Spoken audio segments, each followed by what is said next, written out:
سب سے پہلے آپ کو بتائیں کہ army chief general Qamar Javed Bajwa نے کہا ہے کہ دشمن غیر روایتی ہتھ کنڈوں اور ڈس انفارمیشن سے مضمون مقاصد حاصل کرنا چاہتا ہے۔ یوم دفاع پاکستان کے موقع پر GHQ میں تقریب سے خطاب کرتے ہوئے انہوں نے کہا کہ موجودہ دور میں جنگ کی نوعیت بدل گئی ہے، اب ہمیں 5th جنریشن وار اور منفی رویوں کی حوصلہ شکنی کرنا ہوگی۔ انہوں نے کہا کہ پاکستان میں کسی پرتشدد رویے یا انتہا پسندی کی اب مزید کوئی گنجائش نہیں، طاقت کا استعمال صرف اور صرف ریاست کا اختیار ہے۔ افواج پاکستان اور قانون نافذ کرنے والے اداروں کے علاوہ کسی فرد یا گروہ کو اسلحے کی نمائش اور استعمال کی اجازت نہیں ہوگی۔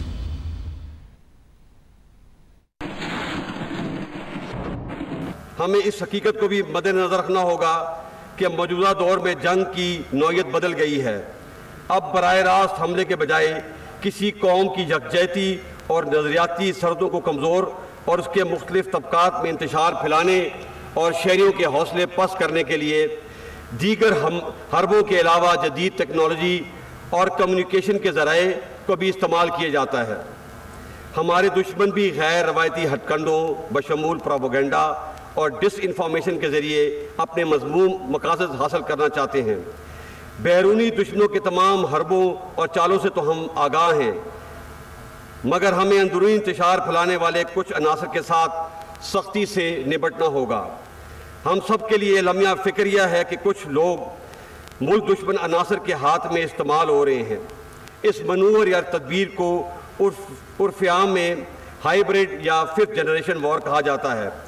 اس کا مقصد پاکستان کی جڑوں کو کھوکھلا کرنا اور ملکی سالمیت کو نقصان پہنچانا ہے۔ ہم انشاءاللہ ان منفی عزائم کو کبھی کامیاب نہیں ہونے دیں گے۔ ایسی مشکل اور پیچیدہ صورتحال افواج پاکستان اور قوم کی باہمی اعتماد اور قوت اور محبت کے رشتے کو اور بھی مضبوط کرنے کی متقاضی ہے۔ یہ حقیقت بھی سب پر روز روشن کی طرح عیاں ہونی چاہیے کہ اس ارض پاک پر کسی پرتشدد رویے یا انتہا پسندی کی اب مزید کوئی گنجائش نہیں۔ طاقت کا استعمال صرف اور صرف ریاست کا اختیار ہے۔ افواج پاکستان اور قانون نافذ کرنے والے اداروں کے علاوہ کسی فرد یا گروہ کو اسلحے کی نمائش اور استعمال کی اجازت نہیں ہوگی۔ کسی شخص کو بھی یا گروہ کو علاقائیت، لسانیت، نظریے اور مذہب کی بنیاد پر ریاست کو بلیک میل کرنے کی اجازت نہیں دی جائے گی۔ تنقید برائے تنقید، نفرت اور عدم برداشت جیسے منفی رویوں کی حوصلہ شکنی کرنی ہوگی۔ پاکستان نے اگر ترقی کرنی ہے تو ہمیں اپنی انا اور ذاتی مفاد کو پس پشت ڈالنا ہوگا۔ اس جذبے اور اصرار کی زندہ مثال ہمارے شہداء ہیں۔ ہمیں ان سے سبق سیکھ کر آگے بڑھنا ہے کہ 21ویں صدی میں ہمیں ایک دوسرے کے خلاف جیو پالیٹکس کی روایتی منفی سوچ کے بجائے عوام کی ترقی اور خوشحالی اور علاقائی تعاون کے فروغ کے لیے جو جیو اکنامک ترجیحات، خطے کے اشتراک اور جدید ٹیکنالوجی کے حصول پر کام کرنا چاہیے۔ میں سمجھتا ہوں کہ اب تعلیم، صحت، infrastructure development, population control, climate change ہماری ترجیحات ہونی چاہیے۔ Army chief general Qamar Javed Bajwa نے کہا ہے کہ پاکستان نے صبر و تحمل کا مظاہرہ کرتے ہوئے ایک ذمہ دار اور پرامن ریاست ہونے کا ثبوت دیا۔ ہماری امن پسندی کی خواہش کو کمزوری نہ سمجھا جائے، ہم کسی بھی جارحیت کا بھرپور مقابلہ کرنے کی اہلیت رکھتے ہیں۔ پاکستان اور بھارت کے درمیان کشمیر کا مسئلہ کلیدی حیثیت رکھتا ہے۔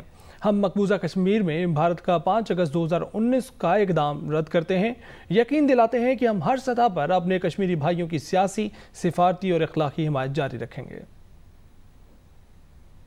جہاں تک ہماری مشرقی سرحدوں کا تعلق ہے، اس میں بالخصوص 2019 کے بعد کئی نازک لمحات آئے، مگر پاکستان نے صبر و تحمل کا مظاہرہ کرتے ہوئے ایک ذمہ دار اور امن پسند ریاست ہونے کا ثبوت دیا۔ تاہم ہماری امن پسندی کی خواہش کو ہماری کمزوری نہ سمجھا جائے۔ ہم کسی بھی جارحیت کا بھرپور مقابلہ کرنے کی اہلیت رکھتے ہیں۔ میں یہ واضح کر دینا چاہتا ہوں کہ پاکستان اور ہندوستان کے تعلقات کے درمیان کشمیر کا مسئلہ کلیدی حیثیت رکھتا ہے۔ ہم کشمیر کے بارے میں ہندوستان کے 5 اگست 2019 کے تمام یک طرفہ اور غیر قانونی اقدام کو رد کرتے ہیں جو تمام بین الاقوامی اصولوں کے منافی ہیں۔ ہم کشمیری عوام کے جذبہ حریت، شہیدوں کی قربانیوں اور خاص طور پہ سید علی گیلانی کی طویل اور عظیم جدوجہد کو خراج تحسین پیش کرتے ہیں اور یقین دلاتے ہیں کہ ہم ہر سطح پہ اپنے کشمیری بھائیوں کی سیاسی، اخلاقی اور سفارتی حمایت جاری رکھیں گے۔ Army chief general Qamar Javed Bajwa نے کہا ہے کہ افغانستان سے غیر ملکی انخلا کے بعد جہاں صورتحال امن اور استحکام کا موقع فراہم کرتی ہے، وہیں یہ مزید خطرات اور مشکلات کا پیش خیمہ بھی ثابت ہو سکتی ہے۔ ہم توقع رکھتے ہیں کہ اقوام متحدہ سمیت خطے اور دنیا کی بڑی طاقتیں افغانستان میں پائیدار امن کے لیے اپنا مثبت کردار ادا کریں گی۔ توقع کرتے ہیں کہ افغانستان میں مستحکم اور تمام فریقوں کی نمائندہ حکومت قائم ہوگی اور افغانستان کی سرزمین کسی بھی دوسرے ملک کے خلاف استعمال نہ ہو۔ خطے کی صورتحال پر گہری نظر رکھے ہوئے ہیں، خاص طور پر افغانستان سے غیر ملکی افواج کے انخلاء کے بعد جہاں صورتحال امن و استحکام کا ایک موقع فراہم کرتی ہے، وہیں یہ مزید خطرات اور مشکلات کا پیش خیمہ بھی ثابت ہو سکتی ہے۔ ہم افغانستان کے برادر عوام کی سلامتی اور ترقی کے لیے خواہش مند ہیں اور یہ توقع رکھتے ہیں کہ اقوام متحدہ سمیت خطے اور دنیا کی بڑی طاقتیں افغانستان میں پائیدار امن کے لیے اپنا مثبت کردار ادا کریں گی۔ پاکستانی قوم ہمیشہ کی طرح آج بھی اپنے افغان بھائیوں کے ساتھ کھڑی ہے۔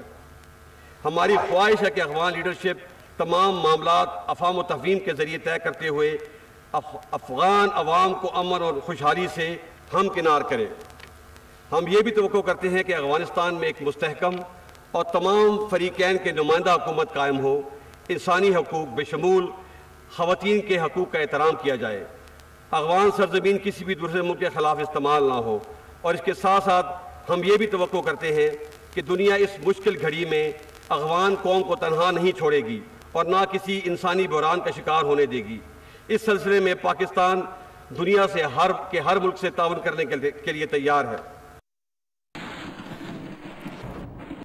یوم شہداء کی تقریب سے خطاب میں صدر مملکت عارف الوی نے کہا کہ بھارت کے 5 اگست 2019 اور اس کے بعد کے اقدامات کو مسترد کرتے ہیں۔ کشمیریوں کی اخلاقی اور سفارتی حمایت جاری رکھیں گے۔ خطے کی ترقی اور نمو کا راز مسئلہ کشمیر کے منصفانہ حل سے جڑا ہوا ہے۔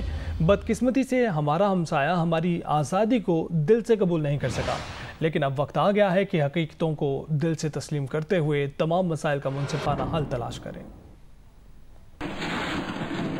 اس خطے کی ترقی اور نمو کا راز مسئلہ کشمیر کے منصفانہ حل سے جڑا ہوا ہے۔